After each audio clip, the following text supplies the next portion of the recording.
Hey guys, so 15 week out update and a little bit of a recap on last week. And so last week we did the three 30-minute steady state fasted cardio sessions. Instead of the hill sprints that we were doing. Yeah, instead of the HIT based cardio. Yeah, that went all right for me. Um, Probably not as No. productive for you. And I think what we kind of noticed when we're doing the walks and that type of thing is because we sort of really focus on getting the heart rate up. So it was a hard walk. So heart rate was up between 140 150 BPM. But it did seem to put a lot of stress on you as far as your Yeah. ankles, your feet, your knees, and that type of thing, your hips and that sort of stuff. Whereas I've always had problems with it, and it just accentuates it. Like even with the last prep that we did, we were doing our cardio sessions, but I was better on a treadmill than I was on the road, and I just don't enjoy it. You can almost feel the stress on your system. So yeah, I don't know. It didn't really reflect in results at all this week for me. I didn't change. yeah, Really at whereas all. on my sort of behalf, that I just don't. It doesn't seem to bother me. I can seem to walk really fast. Yeah, it's like a sprint, but he's walking. Yeah, and I sort of get in my zone, and I was sort of away, and I got a good drop in fat too from that. So that was yeah, it's very interesting to be able to measure it and sort of manage it and see what sort of produce the better results for both of us too. I think that we found more progress with the changes in our legs Yeah. from doing the sprints rather than the sort of steady state cardio. So maybe because of less overall volume, less sort of time. Causes a lot of inflammation too. That 30 minutes of walking, it's through your legs. Continuous, Yeah, yeah. whereas with the sprints it's kind of bursts and then we make sure that we fully recover and then we burst again. So that was kind of interesting. So moving forward for this week, what we decided to do was pull the cardio right out. We will be pulling food back ever so slightly again. On training days. Yeah, it's like we're pulling food back each week at the moment, and it's kind of one of those things you're probably thinking like, shit, how much food have they got in there? And we have got a fair amount of food in there because we spent the time over the off season building it back up. But there's also things to look forward to as food sort of comes further out. Yeah. Obviously, as we get leaner, the body's a lot more sensitive to the food that you're putting in. And as food sort of gets lower and lower, then we'll look at doing high carb refeed days, once a week. It's important when the food gets that low to help build that metabolism back up again, shock it a little bit, and good for the mind too. Yeah. Then you can push hard for another however many days it is.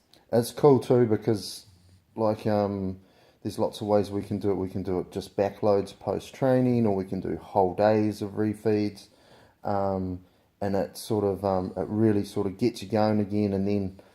You know, like Michaela just said, the 2 or 3 days following where you kind of have to diet hard again, it just doesn't kind of bother you because you've got something to look for. You've got a reward there, you know, and the body seems to work really well, and the mind off reward systems. And in previous preps, I've, you know, for myself and for other athletes and that type of thing, I've had people refeeding every 3 or 4 days sometimes, you know, bumping carbs up to 400 to 600 grams a day every 3 to 4 days, and then depleting them right back out the following 2 to 3 days, and then pumping it back in.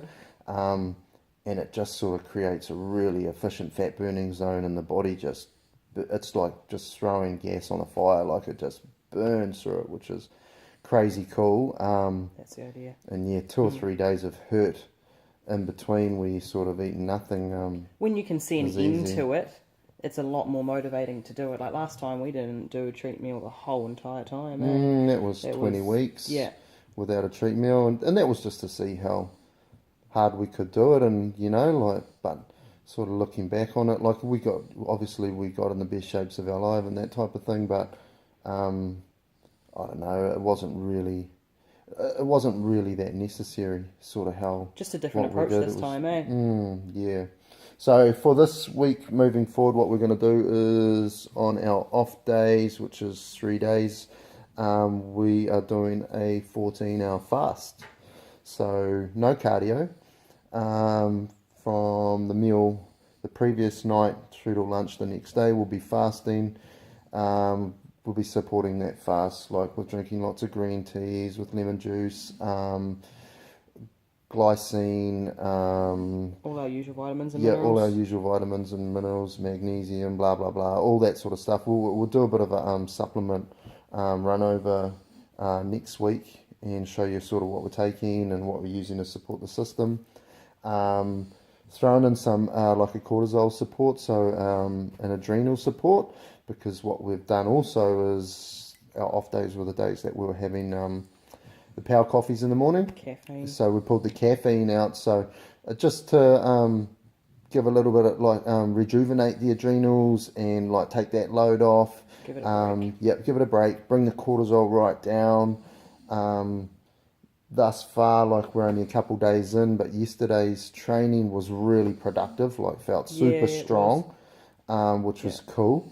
So weights were up, reps were up, which is a real positive thing for building more muscle mass and burning more fat and that type of thing. Anyway, so that was awesome. Good, especially too, because the calories were pulled back quite a bit on the training days as well as doing this fast. So overall, calorically, it's a lot less than last week. Yeah. So it'll be quite interesting to see how that goes for the week, and then obviously we get to the end of the week, we reassess, and then Yeah. we'll change direction next week. And it's kind of fun because it doesn't have to be so mundane and just more output and output and output and output. Like there's so many variables that we can change Yeah. to manipulate your fat and to trigger your body into burning fat. So that's pretty much it for the next week coming. Yeah. Yeah. Oh, I suppose the only other thing too is like, because although we're doing it together, we've got our different little things that we have to do to get to where we need to be. And at the moment, like with what we've done with food this week, we have put in oats before bed for me too. So on the non-training day, Yeah, midweek. one day, because food's getting quite low, and it seems to be the point where I stall out is when it gets to that point. Yep. So kind of like what Brendan was saying before, but a very mild version of it with like the refeed and that sort of thing, just to get a little bit back in and then keep pushing through. Yeah, and we'll just keep an eye on the sites as we test and that type of thing, and the feedback in regards to what's happening there. And it's just got to be slow and steady progress, and so far so good. So stay tuned. And we're doing heaps of Nicole's been doing heaps of like amazing dinners and lunches and that type of thing, and we'll be putting the recipes up on the site, so dynamicnutrition.co.nz, and also jump on the Instagram and just follow the story. And We put it all up. yeah, we'll put up pictures up. Like it's just so good. Like it's real cool. Like when we start prepping, like obviously food becomes more important, so spending more time on it, and the herbs and spices and all that sort of good stuff, it's all bonus. So There's lots of cool stuff you can do with it too. yeah, cool. All right, guys, we'll catch you again next week. Cheers.